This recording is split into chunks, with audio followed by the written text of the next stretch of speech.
Welcome back to Joe Stunner Boxing. I hope you're having a good Sunday.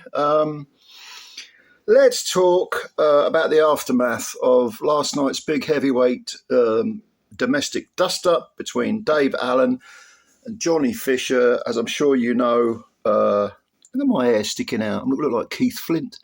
As I'm sure you know, Dave Allen won the rematch, knocks out Johnny Fisher, more or less spark out. I mean, I think he was conscious, but he didn't have a clue where he was. And it's a fantastic win. Now, I think overall, is this his best win? I said in my video, my post-fight video, that I thought it was his best win. I suppose that is debatable. The Nick Webb win was good. The Lucas Brown win was good. But just the event itself and the fact that, all things considered, Dave was coming in as the B-side again. He'd already, in my opinion, won the first fight. I think that's an opinion shared by quite a few people. And there was some pressure on him, I suppose, because it was a case of, all right, we'll get you back in the ring and we'll right the wrong. This was the Johnny Fisher camp talking. Dave wasn't having any of it. I think it was his best win because of the manner of it. He was so controlled in his aggression, so controlled, emotionally controlled. And for a guy like Dave Allen, he hasn't always been psychologically the most stable of fellas. But it all seemed to come together on the night. The planets aligned, as they say. And he was able to deal with a Johnny Fisher who seemed to be, fighting to instructions, big lad, hits hard, decent jab when he uses it. I did get the feeling that Johnny was feeling the pressure, probably more than Dave, actually, with all his fans there and with the fact that he knew people were dismissing the first fight as being a bit of a rip-off. But I didn't think Johnny fought badly at all. But he got systematically ground down and knocked out. So the question is, what's next for both these guys? And I left something on my on the post, the community page of the of the channel. Who do you think should, who do you think Dave should fight next? And I left a couple of examples there. Just examples. These weren't the only four options. And one of them I said was a Dillian Whyte rematch. One was Lawrence Okolie. Derek Chisora was another one.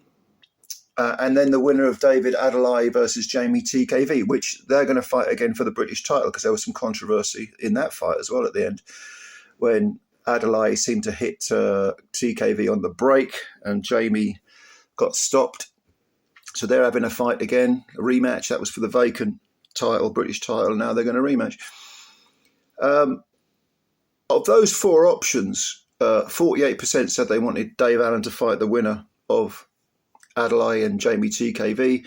24% said a Dillian Whyte rematch, which to me is very winnable for Dave at this point of their respective careers, because I think Dillian's shot, getting there. I don't think he's quite shot, but he's getting there all right. Punch resistance is lacking.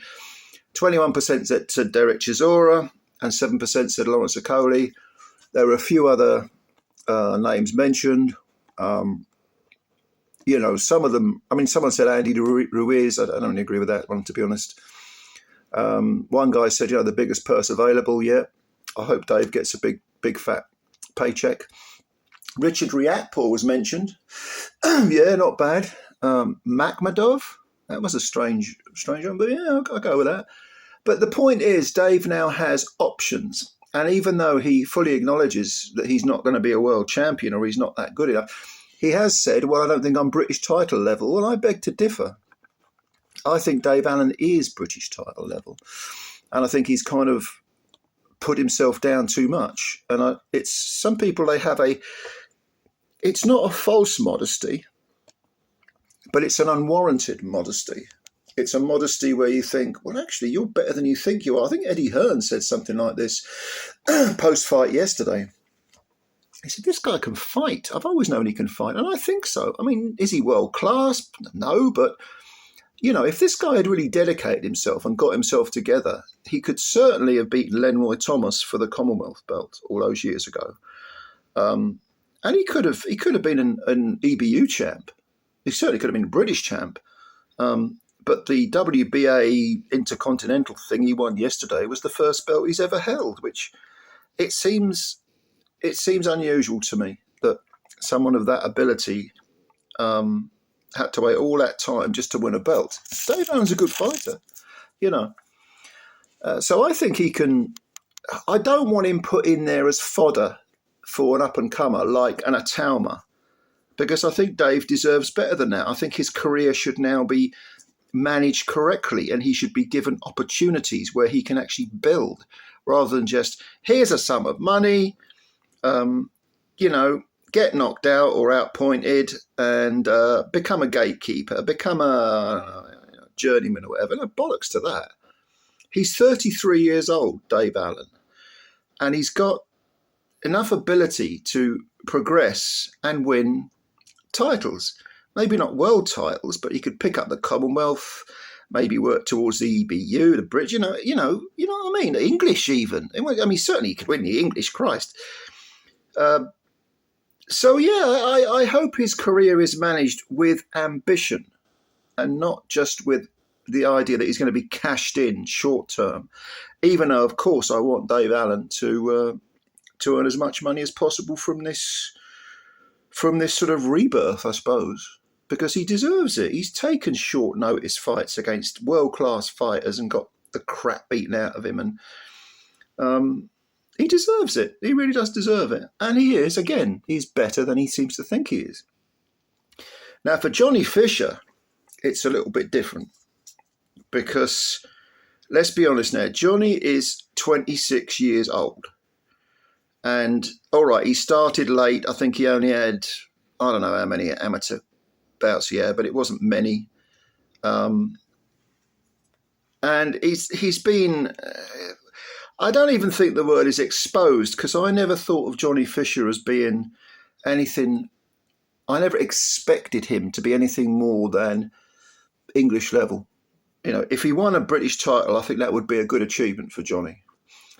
And I don't mean this in any way disrespectfully, because to me, if you're good enough to fight for an English title, if you're good enough to fight for an area title, that's not bad.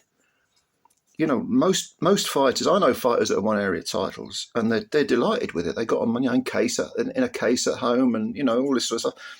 Wonderful, because they've given their all. We can't all be, world titleists, whatever. I mean, yesterday it was the FA Cup final. Crystal Palace won it, beat Manchester City.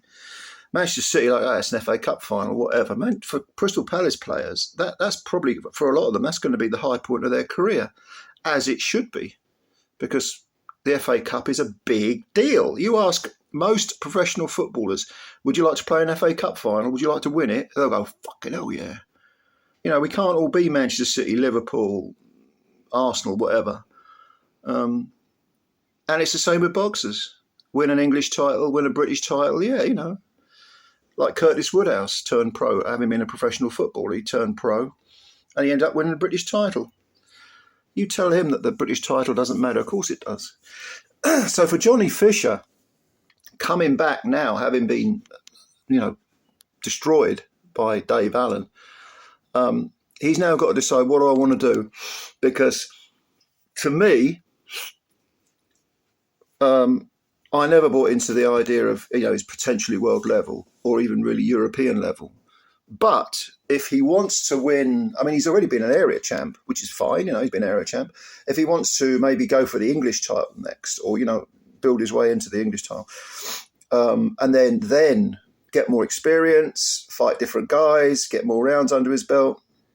At 26, he's certainly young enough to rebuild his career. But you've got to want to do it. Do you know what I mean? I mean, when he fought for the Southern Area title, he won it against Harry Armstrong. It was a vacant belt. This was back in 2023. Harry Armstrong gave him a pretty good fight. I mean, he was down in the first round, but he came back to last 7 rounds. And I think the corner threw the towel in.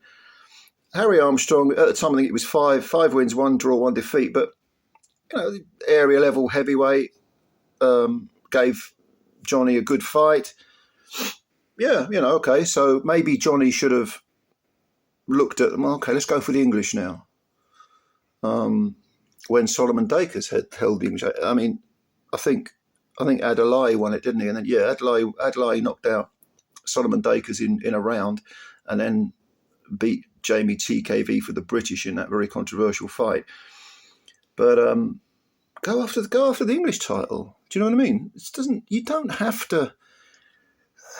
It depends really, because the reason that Eddie Hearn bothers with Johnny Fisher is not because of his talent level.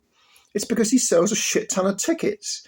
Look at the Copper Box yesterday. Look at the atmosphere there. It was fantastic. And it was a great year. It was a good evening. There was some good undercard fights. There have been heavyweights in Britain, like, Johnny Walker, for example, if you go back to the 60s, a couple of others they've not been great talents, but they've sold a lot of tickets and they've been quote unquote celebrities, and they've been able to earn a few quid. So what does Johnny Fisher want to do? Is he happy to say, do you know what, I got knocked out? Fair enough. Let's go again, which would be a fighter's mentality. I'm going to have to learn from this. And he was very. I mean, I really like Johnny Fisher. I think he's a terrific lad, and his gregarious attitude. He was very sort of generous towards Dave post fight, and Dave to him as well. Big up Dave Allen as well for this. Absolute gentleman, pair of them. But he was saying, we'll go again. I'll come back. Thank you for your support, but that's boxing. Sometimes you lose. That's absolutely correct. Sometimes you get chinned. It's boxing, isn't it? Fuck's sake. They're not playing ping pong. But I think Johnny, if he gradually, incrementally builds, he's got an English title in him. And you know what? Wouldn't it be great to see him, maybe in 2 years' time, pick up the British title? Because they do not give those away, those British titles. And that's a beautiful belt to own, a beautiful belt. And, I've just said Dave should go for the British, shouldn't I? Johnny might want to wait till Dave's out of the way, you know what I mean? But, I don't think it's over. It's only over if you want it to be over. When you're 26, it's not like Johnny Fisher is 38 and staring down the barrel of retirement. And if he wants some inspiration as to how to come back from defeats, have a look at Dave Allen, because Dave's got 7 defeats on his record, including one to Johnny, supposedly. And he's been stopped 4 times. So you can come back. You can come back. If you look at Dave back in 2023 when he fought Fraser Clark and quit after 6 rounds, he looked terrible, absolutely terrible in that fight. And then he came back and had a couple of runarounds with Journeyman at, 4-rounders, and then he lost to Johnny, controversially. Now he's beaten Johnny. You can come back. You can come back if you want to come back, But anyway, that's my spiel. My, evening after the night before, whatever you want to call it. Let me know what you think about the 2 of them. Where you're going to put them? Where you're going to direct them to? You've got your magic wand. Who are you going to put with which opponent for which belt? Let me know.